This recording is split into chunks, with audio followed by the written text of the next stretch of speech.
The Warzone Sports Network presents the Fantasy Football Speakeasy.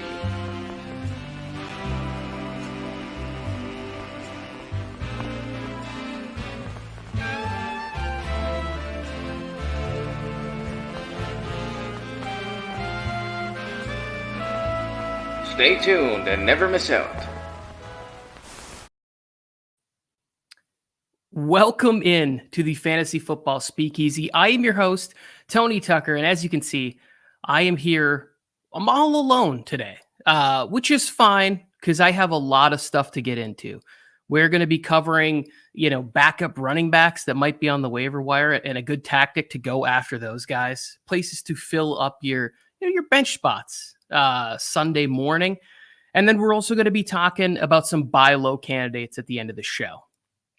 But first, the news, the only thing noteworthy. Well, I shouldn't say the only thing, because our boy, Sam Darnold, if you're a Sam Darnold fan like I am, he came through for us. He's coming through for us. If you backed him in the offseason, Panthers 3-0, and you can say all you want about the competition, but he's still getting it done. 8 touchdowns, 800 yards passing, and we'll get into that offense a little bit more there. But Sammy D, Brian Bolster, I know he's loving it, right? Says he's the future GOAT. He's the GOAT. We love that about Sam Darnold and how it's going. But the news that happened there was CMC pulls a hammy. And Twitter erupts and people are freaking out. Like in the Warzone of Attrition League, like people were trying to trade for CMC like the moment that he got injured, right? And everybody's scrambling to their waiver wires for Chuba Hubbard. Now, there's two different ways to go about the Chuba Hubbard thing. Maybe in your league he wasn't on the waiver wire. Somebody had him on his bench. Maybe the CMC owner had him, but maybe he is there, or maybe you have Chuba Hubbard. So maybe there's more than two ways. But let's talk about Chuba Hubbard and the situation. And because me personally, I have Chuba Hubbard in 2 leagues in which I don't own CMC, and I don't own CMC anywhere. I didn't get the first pick in any of my drafts. I do, however, have him in a league where I have Dalvin Cook, and the guy who has CMC has Madison. So we have each other's handcuffs, and I've already put in a trade for him. I already sent out a trade this morning to see if I can get Madison, especially with Dalvin Cook being a little bit banged up. Like I'm already sweating over last week. They stopped twice for Dalvin Cook injuries. And now, coming out of the game, they said it was an ankle. Now he's listed on the report with a knee injury, and I'm just freaking out. But this guy has CMC, so I'm trying to capitalize on some panic maybe. And I'm like, hey, I'm going to send you Chuba Hubbard and Gerald Everett. I'm also trying to come up a little bit. I think I'm starting a little high. So the trade is Chuba Hubbard, however you want to say it, and Gerald Everett for Alexander Madison and Noah Fant, because I don't have a reliable tight end. So since I have Hubbard and he has CMC and we don't know how long it's going to be, I'm trying to do a little bit of a come up right now. Let me know in the chat what you think of that trade. Did I ask for too much? Should have I asked for more? Should I not even thrown in Gerald Everett in that trade? But we'll see. We'll see where this guy's at. Because if I were him, the smart thing might be to wait till Monday and see if Dalvin Cook is still playing, because then Alexander Madison's value would go up. But let's say you have Hubbard and you don't have CMC, right? Because the CMC thing, they're being optimistic. They're saying 1 week. They haven't put him on the IR, to my knowledge, before we went live on the show. But if you have Hubbard and you don't have CMC, and you might only have a starting running back for 3 weeks, we don't know what the breakdown's fully going to be with Royce Freeman. Maybe you want to see who is on the Hubbard train. Even if the CMC owner is like, nope, I have 2 RB2s. He's like, and I'm just going to play those guys and see what happens through week 1 or whatever. I mean, you can sit on Hubbard for a couple weeks, but what if you went and got a more solid RB2 or bought low on somebody that somebody, had a high pick with, but they're out on guys like CEH. News comes out about Mike Davis sharing the backfield duties with Cordero Patterson. A decade into the league, and Cordero Patterson is now a thing. I don't know how that works out, where that could happen. But all of a sudden, this guy hits his stride in year 10. And maybe it's because I'm blanking on the coach's name, but maybe he's trying to turn Patterson into like the generic version of Derrick Henry, like the lesser version. They're both big guys, but he's trying to get him. They're both fast. But that's pretty much where the comparisons end, because Derrick Henry is a freaking monster, and he killed me in fantasy last weekend. But then we have like Myles Gaskin. I think maybe they lean more on him. Maybe you try and send Chuba for Myles Gaskin. Tyson Williams or Kenyon Drake are another couple of guys that I think could have some RB2 value. And since you don't know, like, obviously if it came out and they said that CMC he's gonna be missing 6 weeks, maybe Chuba's somebody that you could hang on to. But since there's so many things up in the air, why not? Why not see what you could get in the short term for a guy that you didn't have? Now, if he's on your waiver wire, he's got to be, I mean, obviously we haven't gone through Sunday, and there could be some more injuries, developments, updates, whatever it is. But I think right now that Chuba has to be the first guy that you pick up on the waiver wire. And I saved in one, we have waivers, there's no free agent budget or whatever. And I could have used my claim this past week on a couple players, but I was patient to see what would happen. And now I've bumped to the head of the line on that waiver claim when we go to do waivers for week 4. And Chuba will be the guy that I pick up, because the guy who has CMC, he's either going to trade me CMC, or I'm going to trade Chuba to somebody who wants a starting running back and round out my roster somewhere else. And my team in that league is already pretty huge.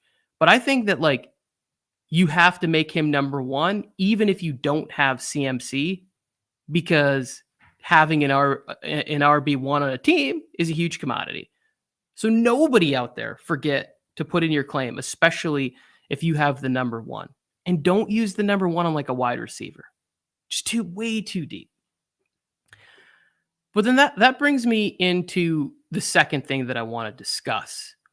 And that is being smart about your bench spots Sunday morning, right? If tomorrow, right before the game, right now, T. Higgins, I'll use him as an example, is doubtful. I have T. Higgins on a league. If he qualifies for my IR spot, he's going on my IR spot. And then I'm filling up that bench spot with an insurance piece, right? Like, you could call me shady. You could call it whatever you want. I like to call it strategy, and I'm going to use it. So if I can get that extra spot, and I'm not going to use it on a guy that I think could blow up, you know, like maybe you're somebody like me who was really hoping for greatness out of Amon-Ra St. Brown. It just doesn't seem. I mean, right now, Jamal Williams is third in receptions on that team. So like I'm out on waiting for the Amon-Ra St. Brown, Cooper Kupp, Jared Goff relationship to bloom. It's not going to bloom. You could throw all the fertilizer you want on that relationship, and it's still just horseshit. After 2 weeks, maybe I'm just not being patient enough there, but I'm not going to wait. When Cephas is more desirable, and we didn't even know who he was, maybe even Khalif Raymond might be more desirable, I'm not waiting around for that. But I do think that I use these spots, and as you can see, I didn't have CMC in any leagues, but I have Hubbard in 2. Why not go get Damian Williams? Because if David Montgomery goes down, Tariq Cohen, even when he's healthy, isn't going to be the guy there. Like, they're going to go to Damian Williams. This guy was like a Super Bowl MVP caliber running back, and he's backing up in Chicago. He can catch the ball and he can run the ball. Alexander Madison, somebody I mentioned before, if he's out there, although I'm sure that there's a lot of panic right now with the Delvin Cook, so he may not be there. Samaje Perine behind Joe Mixon, who's had some trouble. What I'm saying is you put Higgins on your bench, and then that empty spot, that's just yours. Just use it for the opportunity to have something that gives you trade value. And if you're using it on a wide receiver, maybe you use it on a tight end, but even that, you're not going to get as much value in that spot as you would with picking up a running back that has no value to you this weekend. I picked up Peyton Barber in a couple leagues last week because we don't know how long the Josh Jacobs injury is going to linger. So Kenyon Drake is the only guy left, and Peyton Barber after that. Like, go ahead, use that spot. Here's a couple other names. Tony Pollard, although he probably got picked up a lot after he gashed the Chargers' run defense. What a disgrace. Tony Pollard out there just looking like Eric Dickerson against the Chargers' rush defense. That needs to stop. A.J. Dillon is another guy. He hasn't gotten a lot of love. People may have given up on him. Throw him in that spot. If you can move anybody who might be going to the Antonio Brown, if you have the COVID IR, ability, put Antonio Brown in there, pick up A.J. Dillon. If something happens to Aaron Jones, now all of a sudden you either have an RB1 or you have somebody that is tradable heading into week 4. That's all I'm saying. A couple other names out there. Kenneth Gainwell for the Eagles. I know that Miles Sanders has popped up on the injury report already, and Gainwell is still popping already without, the lead job. And he might be a little small. I'm not sure who else they have there. And then lastly, from the Chargers, I'd look at Roundtree or Jackson. Like whichever one of those guys that you think might be the next guy in line for carries, for opportunities, for whatever it is, go ahead and throw those guys in the empty spot rather than thinking to yourself like, oh man, maybe this is the week that Emmanuel Sanders or like some lesser wide receiver there that you're just putting at the end of your bench. Go ahead and put one of these RB2s, and maybe you're in a situation where you have a real trade piece. That is all I'm saying. All right, let's get into the final segment of this. Comments coming in. Yes, Joe Borley, we are friends. Best friends. Thank you, Joe, for popping in here. Let's get to some buy low, people. Buying low. We're going to start with the quarterback position. My guy, my favorite player right now in the NFL, Justin Herbert. Justin Herbert has not been fantasy friendly so far. There's been a lot of bad breaks. If you don't watch the games, you would think that Justin Herbert is in a sophomore slump. He's struggling. I'm here to tell you, as somebody who's watched every second of Charger football, this dude's not struggling. He's getting very bad breaks. And if you have somebody in your league that is panicking on a guy that's probably going to end the season with about 35 to 40 touchdowns, you trade for Justin Herbert. Like today. Put in an offer. Because why not?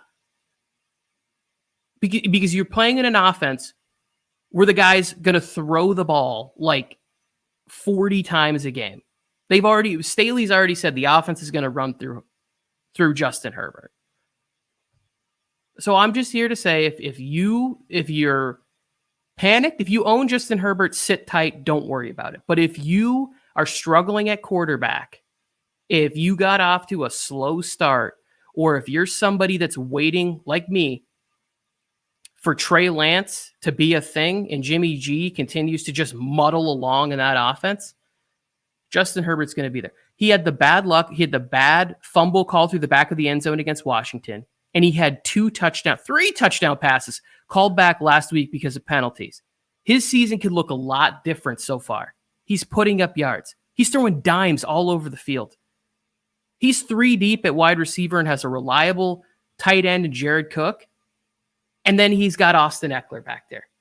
All I'm saying, it's time to buy low because you won't be able to do that after this weekend. I am expecting a shootout with the Kansas City Chiefs. So we'll start there. Sticking with the Chiefs theme, this guy's going to get right this weekend. Oh, Clyde Edwards, CEH. People are like, oh, this guy, what are you talking about? This guy's a bust. First of all, they used a first-round pick on him. He's being backed up by Darrell Williams, who's a capable back who can pick up a blitz. But at some point, they're going to have to get CEH more involved in the run game. They need to be more balanced. Like, game script wasn't working in favor of him because they fell behind against the Browns. And the Browns have a good defense, by the way.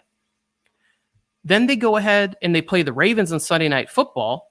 And the Ravens have a good defense. Like, it's just not fair.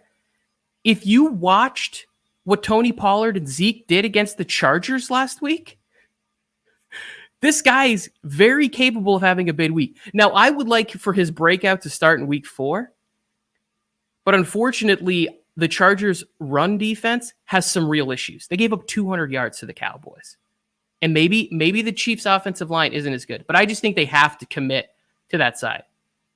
Because the way the Chargers could win tomorrow is to get in a shootout. Now, I know you're like, oh, you don't want to get a shootout with Patrick Mahomes. You don't want to get in a shootout with Justin Herbert and Keenan Allen and Mike Williams and the other deep threats that you don't even know about. But Josh Palmer's coming, everybody. I know everybody's like, this guy loves Josh Palmer. All right. Okay. Here we go. RC. How much fab should I spend on Chuba? I would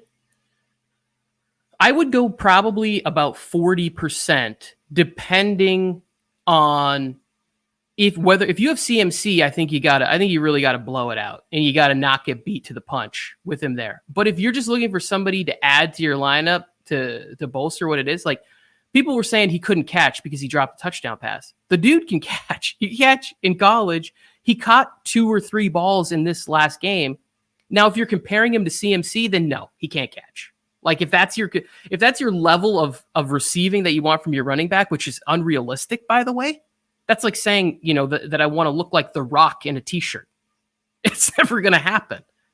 Chuba Hubbard's not going to look like CMC catching the ball in the backfield. CMC is 1 of 1 in that category. But I would go 40%, maybe 50 if you're desperate at running back or you need to trade. You got to really look at what your team needs there. But yeah, thank you. RC Productions, always making fire beats for us over here. Check him out over there on Instagram. He even does like cool little jam sessions. Jump in on those.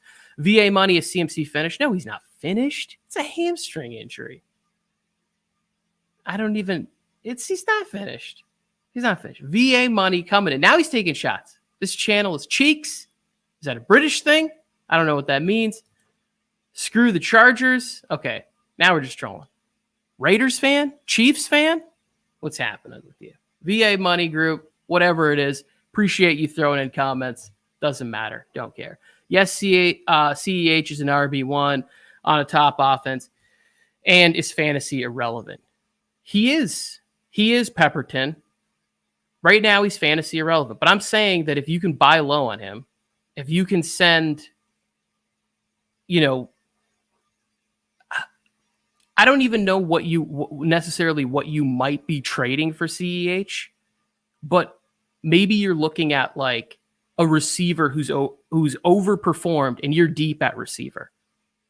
And you can send him to get a guy that I just think eventually has to have some good fantasy weeks in this offense. It's just got to happen. They eventually are going to use him. They're going to invest in him.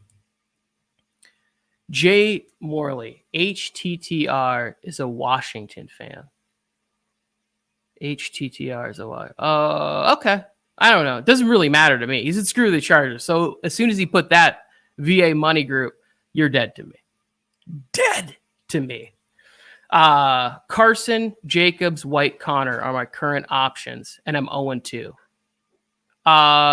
Yeah, I'd spend big. I'd spend big, and then I'd try to make a trade, try to make something happen there. Like, Jacobs is hurt. He's banged up again. Chris Carson plays very physical. He's healthy. He's good right now. But, like, we don't know how that situation shakes itself out long term. So if you can add Chuba to that mix, I'm for it. I'm for going 45, 50% and seeing what happens. But also, like, keep an eye on the news, because maybe they say, like, oh, this is just going to be a 1 to 2 week thing. Then people might not be as aggressive to get him. I just think that it's probably a little bit longer than the 1 to 2 weeks. But I'm not a doctor. I don't have anything. I'm just saying if you have CMC and you have a 3, they're 3-0. There's no need to necessarily rush him back if you're looking at the long term for them. And then maybe even when he does come back, Chuba still has some value in that offense. I want to get to a couple more buy low candidates before I get out of here. Here's the next guy, James Robinson. James Robinson hasn't done anything. Urban Meyer's linked to college jobs. Like he might just be gone mid-season. He might go home, have a Thanksgiving turkey, and just say, you know what? This tryptophan has me feeling like I should go take the USC job. I'm out of here, guys. But James Robinson, at some point, they're going to need to say, hey, our rookie quarterback can't be winning us games. This is bad. Our defense can't be on the field this much. We need to be getting this guy like 15 carries in the first half, filling up him up with volume, getting him involved in the pass game. I just think that he showed too much promise last year for them not to use him more and be putting the weight of saving the team on a rookie quarterback behind an offensive line that I don't look at PFF grades, but I watch the game. It's not very good. So they need to rely more on just giving the ball to James Robinson. And at some point, I believe that that's going to win out there. Yes. You're welcome, RC. I don't know if I helped at all. I hope that I did. No guarantees. But I would, in your situation, I would look to get Hubbard, and then I would look to trade him somewhere to the CMC owner, maybe, if he's panicked. Take advantage of it. And yes, thank you, Mike. Free J-Rob. What is going on, Urban Meyer? Like, did he play for a college football team? Did he spurn one of your 18 former employers? Like, did Utah have a recruiting trip and J-Rob was like, nah, Utah sucks, and now you're going to make him pay for it? What's the deal, bro? Run James Robinson. See, it just doesn't make any sense. Or get him involved get him some easy passes. Get the screen game going. What is this? We're going to throw it 50 times a game with our rookie quarterback. It's a terrible, terrible recipe for success.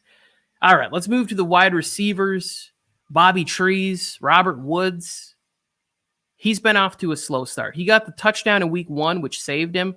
But Cooper Kupp seems to be in a full-on love affair with Matt Stafford. And while I think that continues, like that's something that I invested heavily. I have Cooper Kupp in 4 leagues. I knew that Matthew Stafford would love a player like Cooper Kupp. He really is like the better receivers that Stafford just tended to lean on his time resembled Cooper Kupp. Fast, go up and get it, route, ability to run routes. Robert Woods is a really good receiver. Puts up fantasy numbers every year. He's going to put up numbers with Matt Stafford. It's going to happen. He's going to get targets. Eventually, people are going to start to game plan for Kupp. And I think that Higbee and Woods are going to be the benefactors of that. Now, let's stay with the wide receivers. We're going to go to Robbie Anderson. A lot of people are like, oh, Robbie's unplayable. Is he droppable? Like, I'm on Twitter. They're like, should I drop Robbie Anderson? It's 3 weeks into the season. Here's the benefit for Robbie Anderson. He's familiar with the head coach, played with him in college, I believe, Temple or somewhere. I don't know. I probably should have done more research on that. I didn't. But they have a past. CMC's gone. They're going to need to find different ways to get other playmakers the football. And if CMC was getting 8 targets in the passing game, I don't believe you're targeting Royce Freeman or Hubbard with all of those extra targets. It's 4 or 5 extra targets there. And now you say, oh, well, they got the tight end involved in that game. Yeah. But maybe that was just part of the game script for that week. Robbie Anderson is there, and he's going to hit. He's going to click. Even Matt Rule said, I don't know. We just need to find a way to get him the ball more. If the coach is addressing the fact that they need to get Robbie Anderson the ball more, then I feel really good about that. All right, let's finish up here with tight end. And I can't even believe that I'm saying buy low on this man, but I have seen him on the trade block in a couple of leagues where people are out on George Kittle.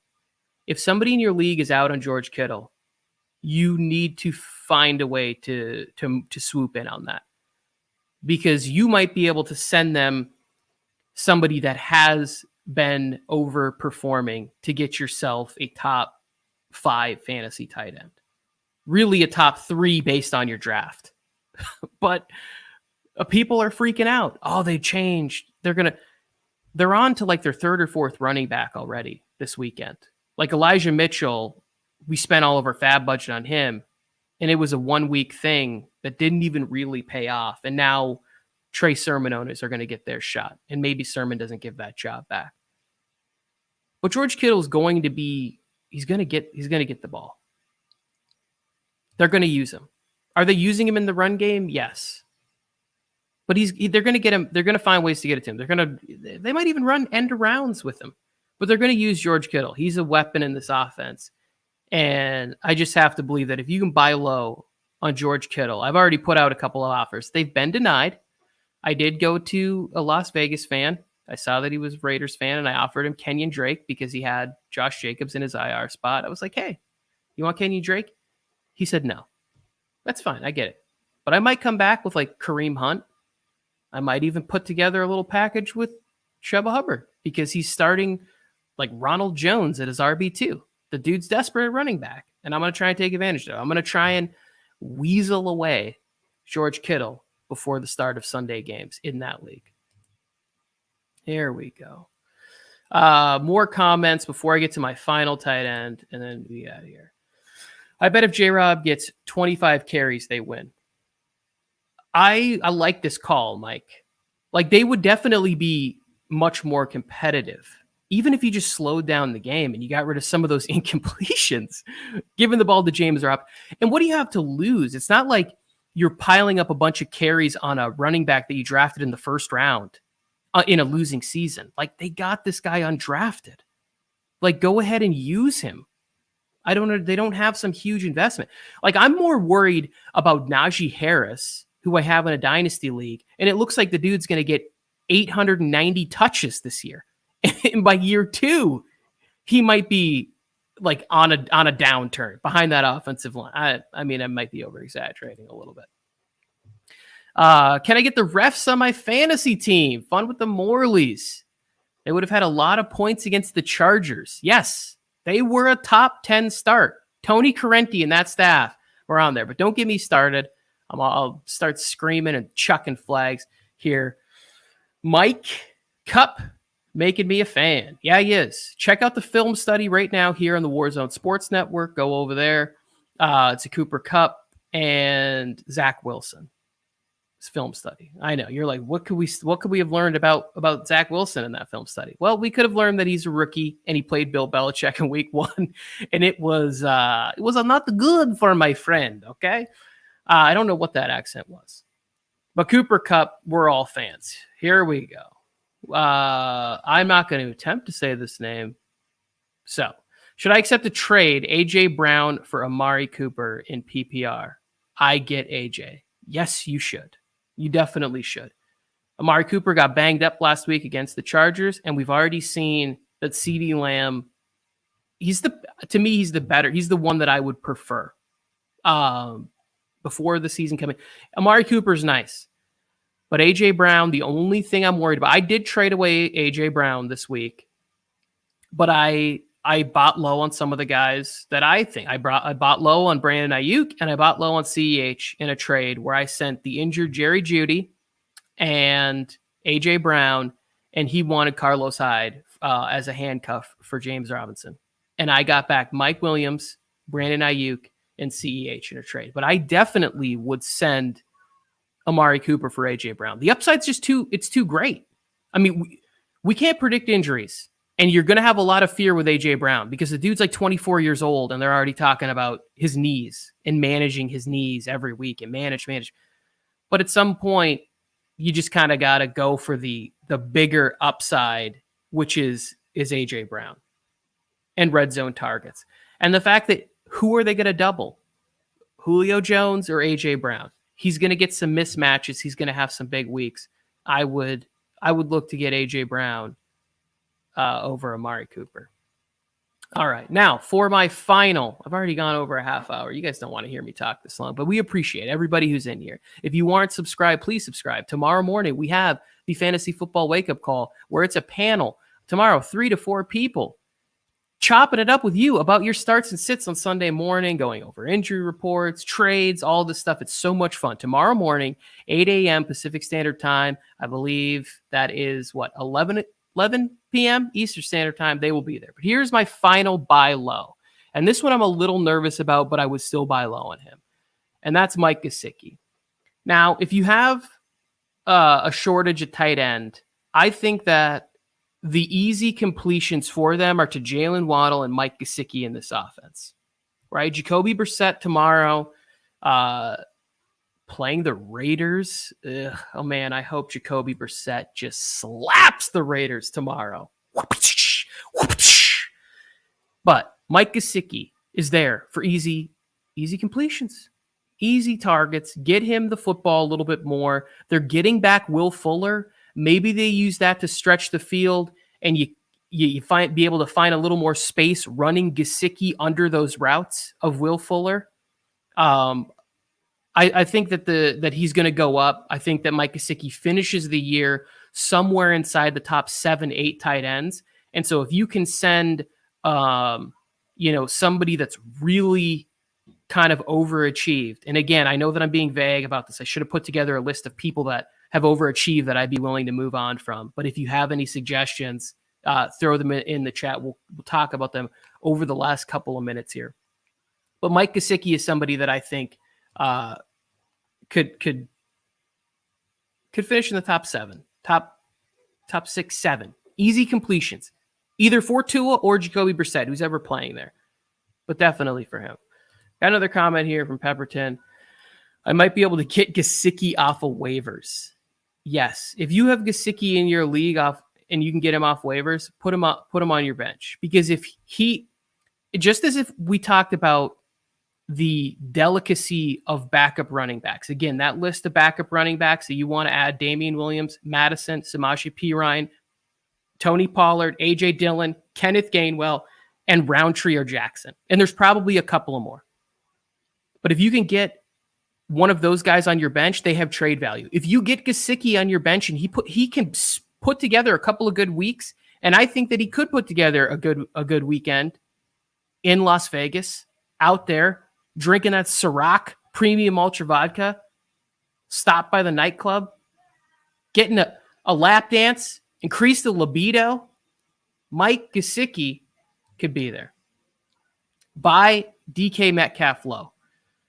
I don't know that there is ever a low on DK Metcalf, but yes, if you have somebody in your league who's worried about Tyler Lockett being the number 1 wide receiver there, and that Russell Wilson's not going to look at DK Metcalf, which I don't know how you could miss him. He's 6'4", like 270. He looks like the freaking Incredible Hulk running routes. Then yeah, you buy low on DK Metcalf with anybody who's there. Mike on the mic is a Chargers fan, and he's telling you to buy low on Roundtree. I picked up Roundtree in one league at the end of my bench because I think he can catch the ball. I saw it in preseason. He had one game where he had 4 receptions. He's not as good at catching the ball as Austin Eckler, but this dude's like a bowling ball, and I think he would get probably 10 to 15 carries in the absence of Austin Eckler. I don't think they would run Justin Jackson as much as they would run Roundtree if Eckler were to miss some time. But I don't even want to put that into the universe because Eckler is about to go for 175 yards tomorrow against the Chiefs. Eckler is going to eat people. And we tell whatever his name is, Mr. VA here, who I now get why he hates us, because we went to Washington and stole a W. VA Money Group right here. Screw the Chargers. Deuces. We got the W. We got the W in Washington. All right, I'm going to wrap it up. I thank you for dropping in here for the Fantasy Football Speakeasy. We'll be back next week with a more normal show, normal set. But again, tomorrow, the Fantasy Football Wake-Up Call, early in the morning. That room will be set up here shortly. So just subscribe. Then you can hit the reminder and you can come back and you can hang out. Scotty from Fantasy Football Wishlist will be here. And then I believe we will be streaming the Sunday night game between the Packers and 49ers. And I'm going to tell you right now, I'm torn on that game because, one, I don't like Aaron Rodgers. I know you see the Green Bay stuff up there, but if you see that little picture, that's actually Brett Favre when he came back and smacked Aaron Rodgers. I clipped that out right there because I'm a huge Brett Favre fan. That's why you see the Packers stuff. So I want Aaron Rodgers to lose just because he's Aaron Rodgers and he's got a ponytail. I don't like the ponytail. I'm out on it. Or I want Trey Lance to start. So Jimmy G, if he does bad, I just get one step closer to getting Trey Lance onto the field. Because I don't care if the 49ers win. I want Trey Lance in my fantasy lineups, and I want to watch him play. Because he's interesting and he's fun. So I'm going for him. Randy Pepperton. Is Higbee worthy? Is Higbee worthy of buy low? Yeah. Higbee's worthy of buy low at tight end. If he's somehow on your waiver wire, then yeah. Then pick up Higbee because better days are ahead for him too. I appreciate all the comments and interactions and bearing with me as I try to navigate all of this stuff on my own. Again, hit the subscribe button. Join us here at the Warzone Sports Network and continue to have fun with us. I feel so grateful that I get to be able to do this and people comment and join and ask for my opinion and take it. And they're not horrible to me. But this has been the Fantasy Football Speakeasy. All you had to do was knock twice and come in here and get some of this sweet fantasy football loving. Until tomorrow or until next Saturday for this show, everybody. Peace. The Warzone Sports Network presents the Fantasy Football Speakeasy.